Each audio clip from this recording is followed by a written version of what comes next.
Olivier Filleul, pardon, je vous interromps un instant, je voudrais revenir sur une partie de ce que vous avez dit tout à l'heure, parce que je voyais sur ce plateau Rocco Contanto qui a levé un sourcil à minima en vous écoutant, lorsque vous avez dit ces Black Blocs ne s'en prennent pas aux policiers. Pourtant, on a vu des policiers blessés, et nombreux, ces dernières semaines, et les messages haineux à destination de la police se sont multipliés également. Alors, il faut deux choses, très rapidement. D'une part, il faut distinguer ce qui est l'ordre du symbolique, du rituel et ce qui est de l'ordre de la castagne pure et dure. Lorsque on appelle sur les réseaux sociaux, c'est ce que font aussi les syndicats de police après tout, à tirer dans le tas, à tuer des flics, etc. D'une certaine manière, CRSSS, ça a toujours existé. Il y a de la police, il y a des gens qui disent ça, ok.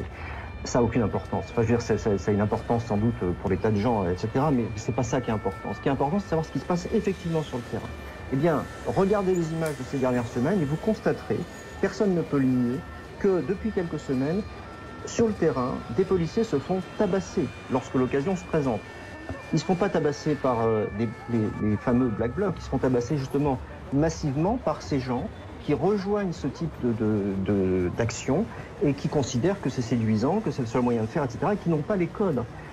Les anarcho-autonomes, tous ces militants qui sont convaincus idéologiquement, sont dans un jeu rituel d'opposition avec la police pour dénoncer le capitalisme en abattant des symboles. Ils savent très bien que ça ne mène à rien d'un point de vue stratégique, c'est pas parce qu'on a pété une bande qu'on va détruire le capitalisme, et ça n'est pas les policiers qu'ils ont dans le viseur.